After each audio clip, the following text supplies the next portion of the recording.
If you're watching this video, chances are you're already aware that it's becoming increasingly common to put your pronouns in your email signature, your LinkedIn, your Twitter bio, etc. Some people think it's unnecessary, some people think it should be required, and many people are just unsure and confused. So here's what I think is a reasonable approach to pronouns. If someone wants to put their pronouns in their email signature, then not only am I okay with that, I want to create space for that person to be able to express what they feel is obviously an important part of themselves. This is exactly how I feel about Christians who have Bible verses in their email signatures. Not only am I okay with someone having a Bible verse or a verse from the Quran in their email signature, I want to create space for those people to express what is an important aspect of their identity and belief system. However, it is an entirely and categorically different thing to ask me to put my pronouns in my email signature, just as it would be a fundamentally and categorically different thing if my religious coworkers asked me to put a Bible verse or a verse from the Quran in my email signature. Now, most people who are gender nonconforming and most people who are religious understand exactly what I mean and probably agree with me. But there's a small minority on the left and on the right who will get upset with my position on this. People on the right will say, the fact that you are willing to address a male who wants to go by she or her, well, that's a form of a lie. You're participating in a lie. And while I understand this perspective, and I actually don't have a problem with anyone who operates by it, I do not choose what words I use in any given situation based on a prefabricated ideology. I, like most people all the time, use whatever words in the moment seems to get across the point that I want to make. And if respectfully addressing someone is the purpose of the language that I'm using, then I'll use their preferred pronouns. If I'm referring to Blair White, I'm going to call her a she because she, in my personal and subjective opinion, looks like a woman. And to demand that I refer to Blair White as a he is just as much an imposition on my language as it is for people to demand that I refer to Dylan Mulvaney as a she. I don't care if other people disagree with whether or not my conception of someone accurately reflects their conception of someone in terms of whether they're male or female. I just use whatever language seems to make sense in the moment. And if people have a problem with that, that's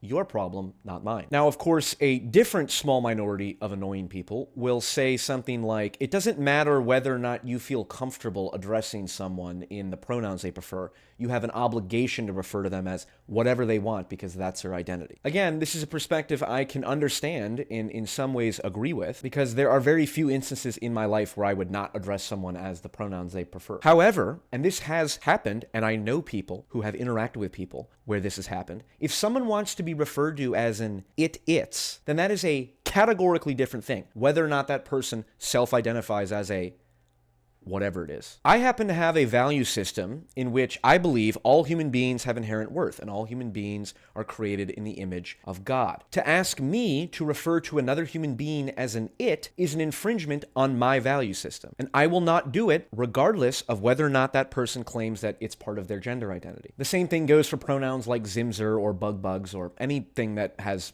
nothing relating to gender or reality. And if there are religious people whose value system is such that asking them to refer to someone else as pronouns that are different from that person's sex is an infringement on their value system, then no one has the right to make that religious person use words that go against their value system. I would disagree with them generally and encourage them generally to use the preferred pronouns of a transgender person if they're being respectful. But at the end of the day, I would protect the religious person's right not to refer to a transgender person as the pronouns they prefer. Now, some people will take issue of comparing respecting gender identity to respecting religious belief. After all, your religious beliefs do not entitle you to infringe on someone else's rights, which is true. And fortunately, refusing to call someone an it's is not an infringement on anyone's rights. And the crucial thing to understand is if you're going to make the rights argument or going to say that I have to respect someone's gender identity regardless of how I feel about it, then you have to stick with the it's, Zimzer, Bugs example. Because if you say, well, you should refer to a transgender person as a she, they, or he,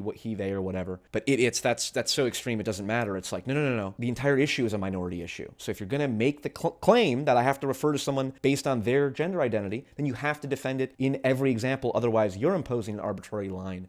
You bigot. What's more, I would make the claim that many of the beliefs associated with gender identity are religious beliefs by definition. Gender identity has as much empirical validity as a concept as the idea of a soul in religious belief systems. Both are immaterial, untestable, and unfalsifiable phenomena. You may find various psychological associations acknowledging the reality of gender identity in its effect in a clinical setting. But these same organizations will acknowledge the reality of religious beliefs and its effect in a clinical setting. Just because the beliefs are real does not mean the thing that the people believe in is real. There are exactly as many studies that validate and prove and test the validity of the concept of gender identity as there are studies that prove the reality of the human soul. Now, I happen to respect people who believe in souls, and just because you can't prove the existence of them doesn't mean they aren't real. And as a big fan of Carl Jung, I am more than open to the possibility, and I would say likelihood, that there is an inherent feminine and masculine spirit within each individual, and you could maybe call that gender identity. But my point is, demanding that people accept your beliefs virtually never works, and especially on this issue, it's just a non-starter. The best way to get other people to see the merits of your position is to start by respecting theirs and the reasons they have for arriving at their position. Only then can you try to the best of your ability to articulate why you think you're right and they might be mistaken. And that is what I'm trying to do in this video. So, until then, good luck and Godspeed.